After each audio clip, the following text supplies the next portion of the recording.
Going from a show to a whole entire company, what is your your economic plan moving forward for people who are living paycheck to paycheck and struggling for groceries and rent and homeowners? Good question, guys, from All the Smoke podcast. Basketball player, his buddy there. Kamala Harris is on the show. What are you going to do for the economy?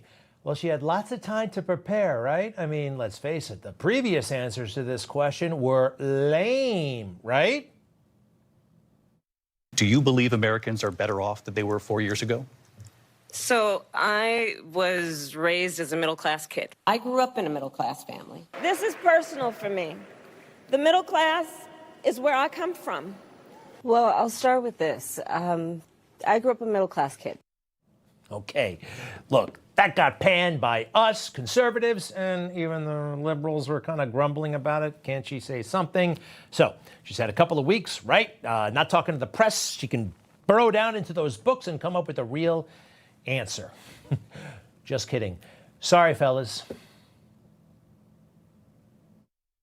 Living paycheck to paycheck and struggling for groceries and rent and homeowners. So, look, I grew up, so my sister and I were raised by our mother. We lived for a long time in an apartment on top of a child care center.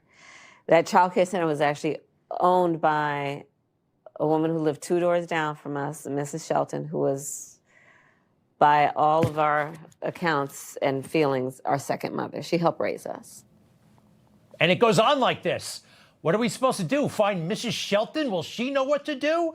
It is insane that they're letting her get away with it, but they're really not, because the American people are figuring it out, right? And as the establishment, the media, a fair number of Republicans tiptoe around the issues and the weirdness, Trump lets it rip, as he should. Crooked Joe Biden became mentally impaired, sad. But lying Kamala Harris, honestly, I believe she was born that way. There's something wrong with Kamala. And I just don't know what it is, but there is definitely something missing. And you know what? Everybody knows it. Everybody does know it, but you're not supposed to say those things, right? You're not supposed to. Well, if nobody will say it and everybody knows it, he's going to say it. He is what I like to call the DIY president, the DIY. Remember DIY? Do it yourself at Home Depot. Do it yourself. He's been doing it himself his entire career. Nobody gave him anything, all right? And certainly didn't give him anything in politics. He fought for it. Meanwhile, Kamala and Joe Biden, let's see here. Do what you're told. It's the opposite from DIY. And real quick, DIY, yeah. Who can turn a lot at 56th Street and 5th Avenue, right? Actually pull all the stuff together that you got to do, the red tape, the zoning, the permits, start building this, and then turn it into this, right? That is talent. Okay, folks. He is saying things that we all know. I don't understand why they haven't figured this out yet, that it's okay to be straight with the people. Like the criminals coming into America. By definition, they're criminals. And a lot of them are really, really bad. They'll do anything they want. These people are animals. She's released people. These people are animals. Now they'll say, oh, that's a terrible thing for him to say. No, no. These people are animals. These are stone cold killers. And there was the typical freak out. Okay, every time he says something true, there's a freak out. I think there'd be less of a freak out if they watched this the way we designed it around here. Take a look. They'll do anything they want. These people are animals. She's released people. These people are animals. Now they'll say, oh, that's a terrible thing for him to say. No, no. These people are animals. These are stone cold killers. Yes, they are. It's fascinating. It's like a dual reality. I don't know. People are in the twilight zone. That happened in Colorado. Right after it happened, I remember where I was. I thought I was hallucinating. The governor of that state, his name is Jared Polis. Anyway, he goes on the fake news, and it's all fake. Everybody wants to know about what the hell's going on in Aurora. They're taking over housing complexes. What do they ask this guy? Harris has moved to the center on economic issues. It seems like she's done that on a bunch of issues recently. What's driving that shift?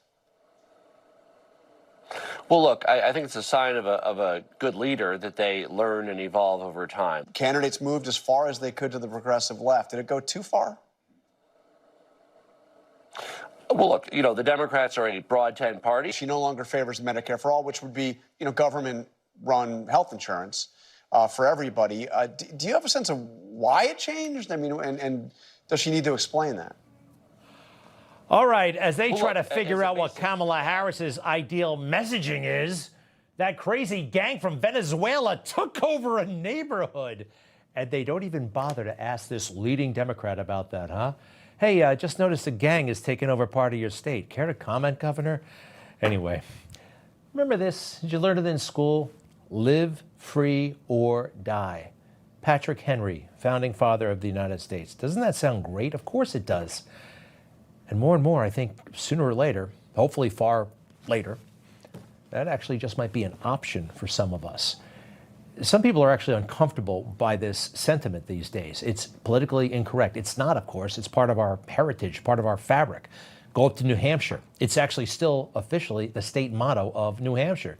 There it is on the license plate. You drive into New Hampshire, hey, welcome to New Hampshire, the live free or die state.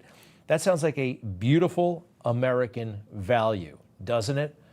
Well, it's in serious question right now. It really is. But we have a champion.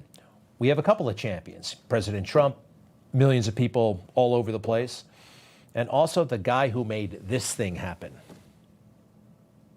Attention all operators on countdown 1. This is the final go, no-go poll for Starship Flight 4. Stage 1. Go. Stage 2. Go. Levi 2. Go. Flight directors, go for launch.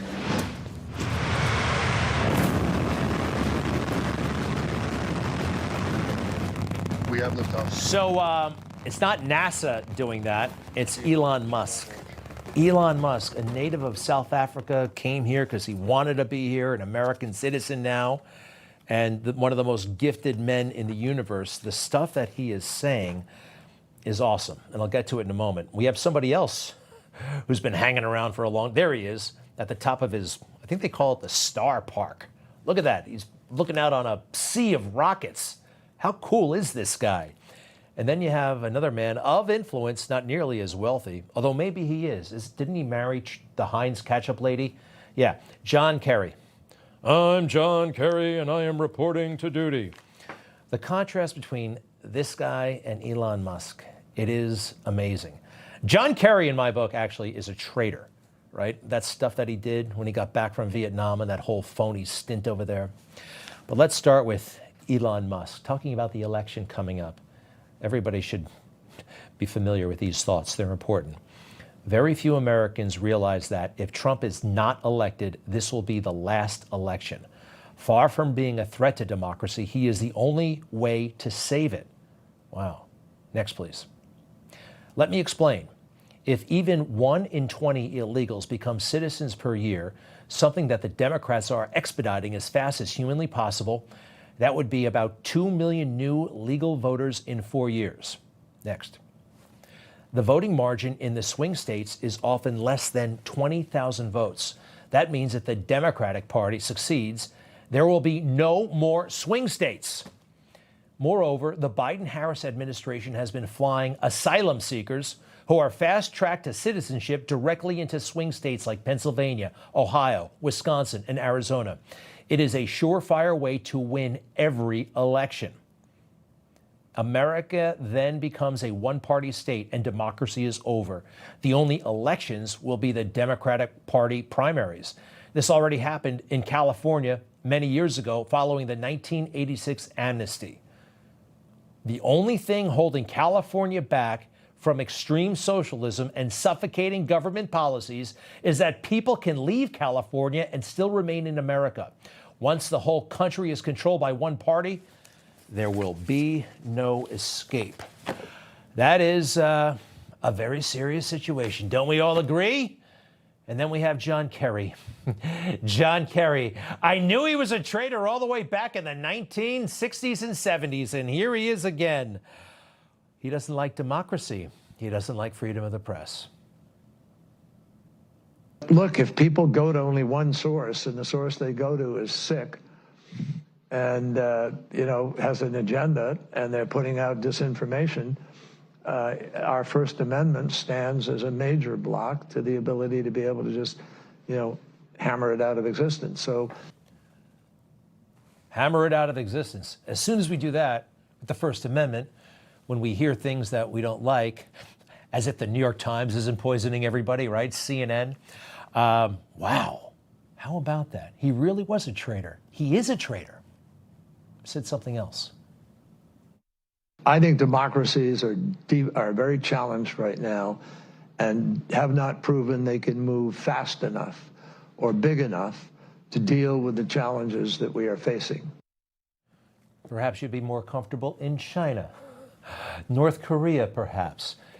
And he wonders to this day why we didn't vote for him. How about that?